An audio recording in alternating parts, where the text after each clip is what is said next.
Yo, what's up everybody? Welcome to the channel, and today we'll be talking about Myktybek Orolbai. In this video, I'll be breaking down his performance versus Uros Medic, his fighting style, and what I think his next opponent should be. Despite his prehistoric aesthetic, Myktybek Orolbai is actually a very impressive fighter who is only 25 years old and fighting out of Kyrgyzstan. He's a pretty solid grappler with a wrestle-heavy approach. He also has some pretty decent striking with power in his hands, where he does like to entertain the stand-up and pressure forward, and then eventually mixes in the takedowns and finds a lot of success that way.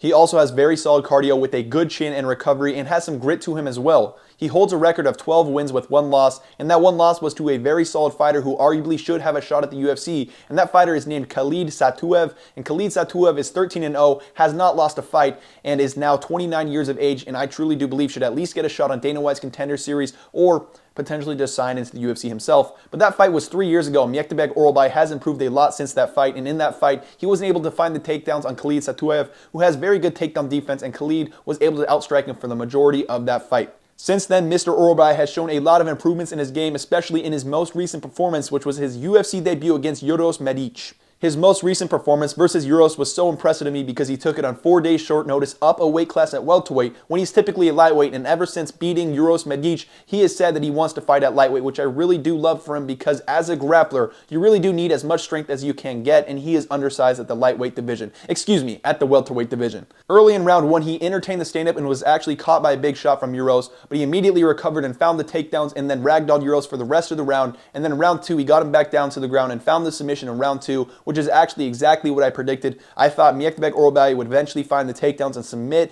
Mr. Medic in round 2 after looking for the submission and potentially hunting for the TKO, which he did, and it was very impressive considering the fact that he was able to eat a big shot from Uros, who is a very quick, powerful, and rangy striker. And I really did think that if Uros could stop the takedowns from Myktybek Orolbai probably would have gotten KO'd. But he does have a solid chin, and like I said, he has very solid recovery, which will match very well with his pressure-heavy approach on the feet and with his grappling as well. I think overall, when it comes to his athletic traits, they match very well with his fighting style, considering the fact that he is gritty, has a solid chin, and will continue to pressure forward. I like Myktybek Orolbai, considering he is so young too. He will continue to improve rapidly with his striking. Another thing to note is he has a very solid training partner in Vyacheslav Borshev, who is a very solid striker, and considering the fact that Myktybek Orolbai is only 25 years old, he will pick up a lot from Vyacheslav Borshev and learn a lot from a very solid striker. And Vyacheslav Borshev is a very quick and powerful striker who is very rangy and mixes up kicks to the body, head, and legs very well. I think Myktybek Orolbai will learn a lot from him, and Vyacheslav Borshev will probably learn a lot from Myktybek Orolbai as well. So now let's talk about who I think he should fight next. When I was looking for an opponent, I wanted someone who was a good wrestler that didn't have very good striking or very good submissions as well, just someone who wrestles and kind of hopes to win by decision. So I selected Mark Madsen. It makes sense timing-wise because Mark Madsen fought only 1 week before Myktybek Orolbai, so they'll probably return right around the same time. And as we all know, Mark Madsen really is not a good striker. He just got knocked up by Jared Gordon, and I think this is a very safe matchup for Myktybek Orolbai because he has the better cardio. I think he has the better striking, he has the better chin, and he has the better submissions. Mark Madsen is the better wrestler because he is an Olympic wrestler, but when it comes to the overall grappling, I think Myktybek Orolbai is probably the better grappler than Mark Madsen as well.